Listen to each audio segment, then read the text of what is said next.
मेरा नाम पीएल मेहता है। पार्टीशन के टाइम पर मेरी उम्र 10.5 साल थी।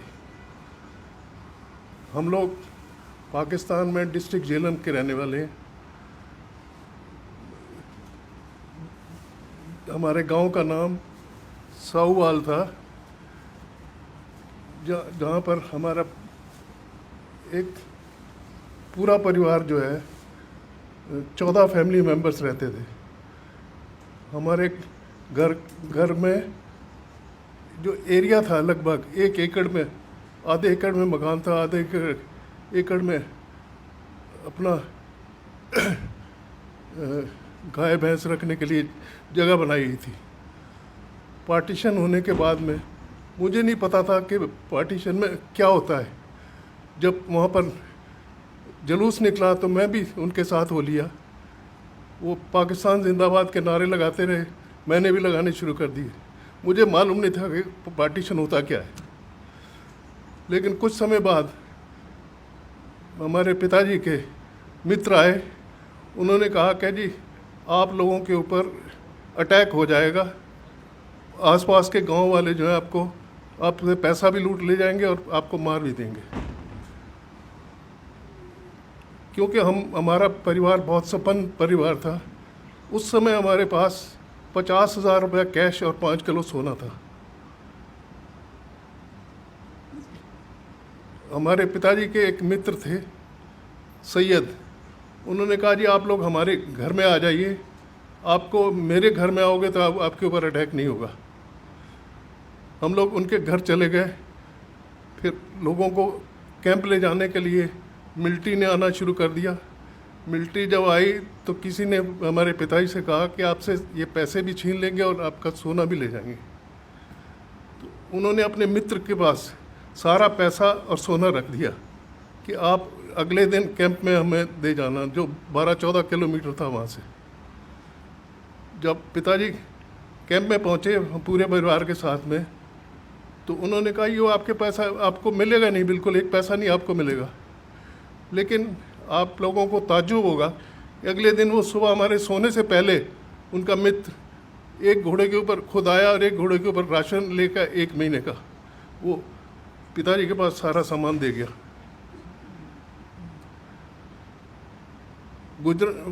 पिंडारन खान में जो कैंप लगा था वहाँ से 3 गाड़ियाँ चली थी। 3 गाड़ियों में पहली गाड़ी सरदारों की थी। उसमें कुछ जगह थी, लेकिन पिताजी ने कहा कि सरदारों के ऊपर सबसे पहले, पाकिस्तान में सरदारों के ऊपर सबसे पहले अटैक होता था, लेकिन उन्होंने मना कर दिया। दूसरी गाड़ी में हमको जगह नहीं मिली। ट्रेनें जो है, पैसेंजर ट्रेन जो है, इतनी शॉर्टेज हो गई कि उन्होंने ओपन वैगन मंगा के हमको ओपन वैगन के अंदर 100 आदमी एक वैगन में बिठा दिया। बिस्तर के ऊपर बैठ के ओपन वैगन में बैठ गए हम लोग।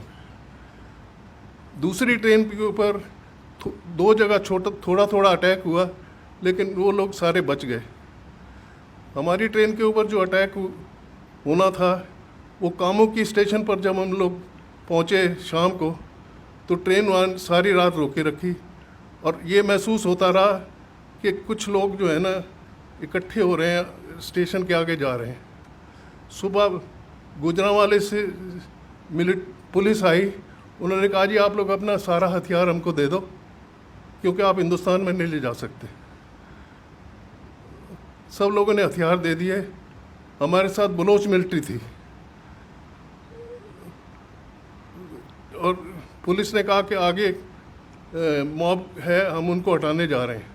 वो हटाने क्या गए थे, उनको साथ में बुला लाए, अब आप अटैक कर सकते हो। 24 सितंबर सुबह 10 बजे अटैक शुरू हुआ। सबसे पहले तो उन्होंने पैसे छीने, जो कुछ है दे दो, हम मारेंगे नहीं। उसके बाद में यंग लड़कियां निकालनी शुरू कर दी।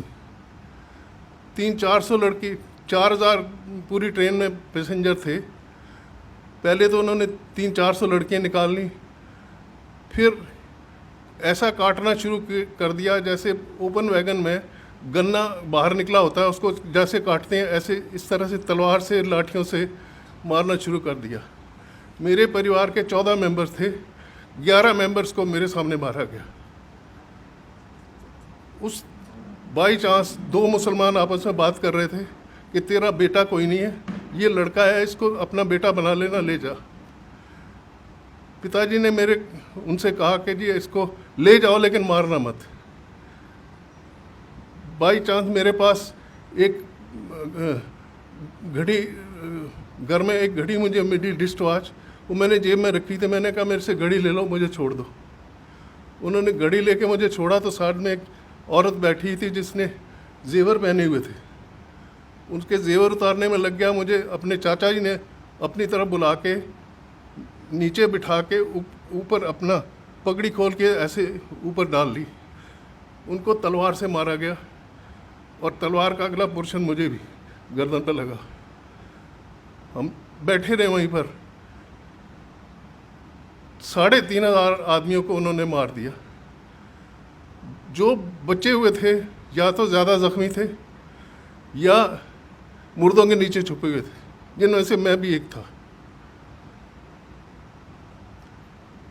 हम फिर मिलिट्री ने ये कहा, मिलिट्री वालों ने, अब जब वो थक गए वो चले गए, मिलिट्री वालों ने कहा कि आप लोग प्लेटफॉर्म पर आ जाओ। अब वो चले गए हैं।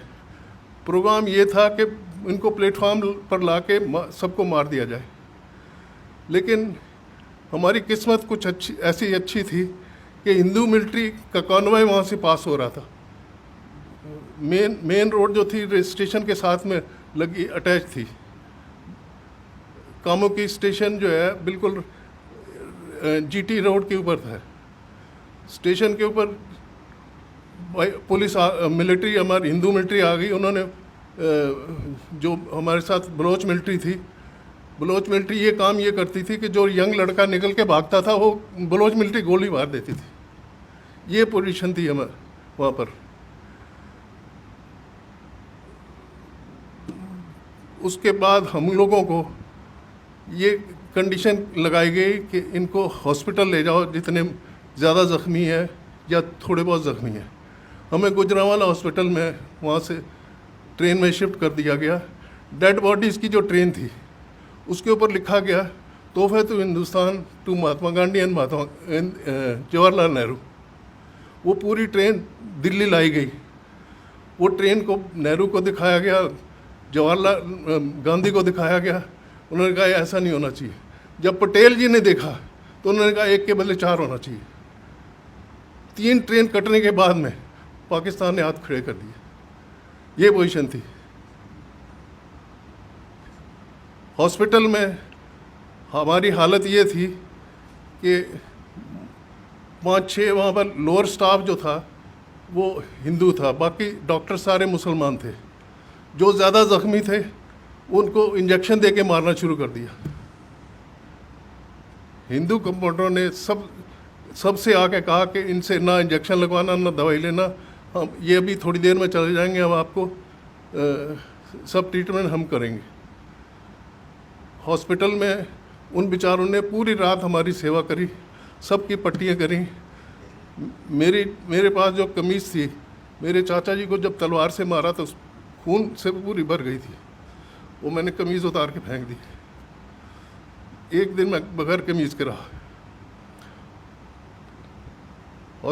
हॉस्पिटल के हिंदू स्टाफ ने मुझे एक छोटी सी कमीज़ ला के दी जो मैंने पहनी। बाई चांस 2 दिन के बाद में जब हमें हिंदुस्तान शिफ्ट करना था तो फ्लड आ गए, रोड्स ब्रीच हो गई। 15 दिन हमको हॉस्पिटल में रहना पड़ा। हॉस्पिटल में हमको 1 रोटी सुबह और 1 रोटी शाम को मिलती थी, जिसके ऊपर दाल डाल के थोड़ी सी दे देते थे। लेकिन हमारी किस्मत थोड़ी सी ऐसी अच्छी थी कि 3-4 दिन के बाद में आरएसएस वालों को पता चला कि यहाँ पर ज़ख्मी आदमी आए हुए हैं। वो गोलियाँ चलते हुए, गोलियों के बीच में चलते हुए वो लोग हम लोगों के लिए कपड़े लेके आए, खाना लेके आए। और एक मुसलमान औरत जो है वो भी खाना बना के लाती थी। हम लोग कहते थे कि इसमें जहर होगा, ये हम नहीं लेंगे। इस वजह से 15 दिन रहने के बाद में फिर हमको ट्रकों में अमृतसर शिफ्ट किया गया। अमृतसर से हमारे मौसा जी जो थे उस समय एसपी पुलिस थे, अम्बाला के, हम लोग वहाँ आए। हम लोग जो है मेहता जो फैमिलीज़ हैं, हम लोग मियाल ब्राह्मण हैं।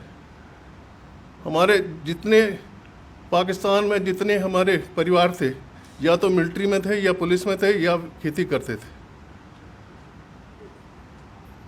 आर्मी में हमारे पार्टीशन के बाद में भी हमारे डिस्ट्रिक्ट के 4 आर्मी जनरल्स रिटायर हुए हैं।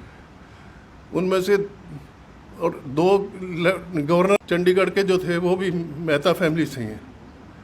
एक मिज़ोरम के लेफ्टिनेंट गवर्नर भी छिबर रहे हैं। पार्टीशन के बाद में हम लोग सारे हिंदुस्तान में बिखर गए। कुछ लोग व्यापार करने लगे, कुछ नौकरी करने लगे, लेकिन हम लोगों ने हार नहीं मानी।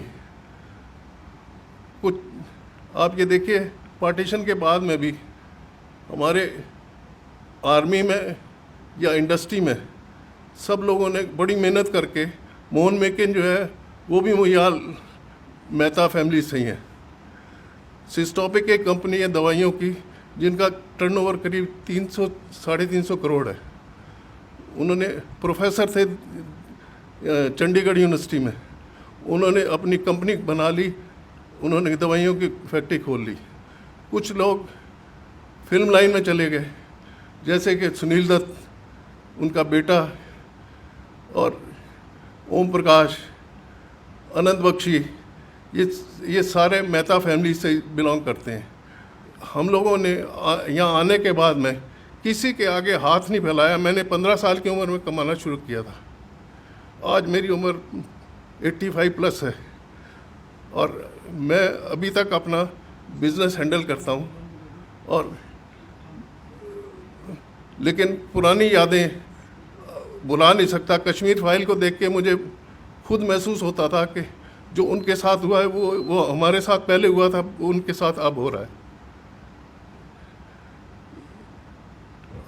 आप लोगों ने मेरी व्यथा सुनी, उसके लिए धन्यवाद। जो पार्टीशन के 3 आदमियों को मैं जिम्मेदार मानता हूँ, पंडित नेहरू, महात्मा गांधी और जिन्ना। अगर महात्मा गांधी मान लेते कि जिन्ना ने ये सजेस्ट किया था कि 5 साल में 2 साल हमें प्राइम मिनिस्टरशिप दी जाए इंडिया की, 3 साल जवाहरलाल रहे, लेकिन जवाहरलाल नहीं माने थे। और उनको सबको मालूम था कि जिन्ना ने 6 महीने या 1 साल के बाद में मर जाना, उसको टीबी थी, ये हालत थी। गवर्नर जनरल उसको बना दिया गया। इंडिया वालों ने पता सबसे बड़ी बेवकूफ़ी जो कि गवर्नर जनरल उन्होंने अब लॉर्ड माउंटबेटन को बना दिया, क्योंकि वो नेहरू के दोस्त थे। ये बहुत सारी ब्लंडर्स ऐसी हुई हैं। जितने हमारे एजुकेशन मिनिस्टर हुए हैं पुराने, सारे मुसलमान रहे हैं। सिर्फ मुसलमानों की उनकी हिस्ट्री जो है उन्होंने रिपीट करी है। हिंदुओं के किसी महाराणा प्रताप या शिवाजी के बारे में किसी ने 2 लाइनें भी नहीं लिखी हैं। ये हमारी भारत की व्यथा है। धन्यवाद।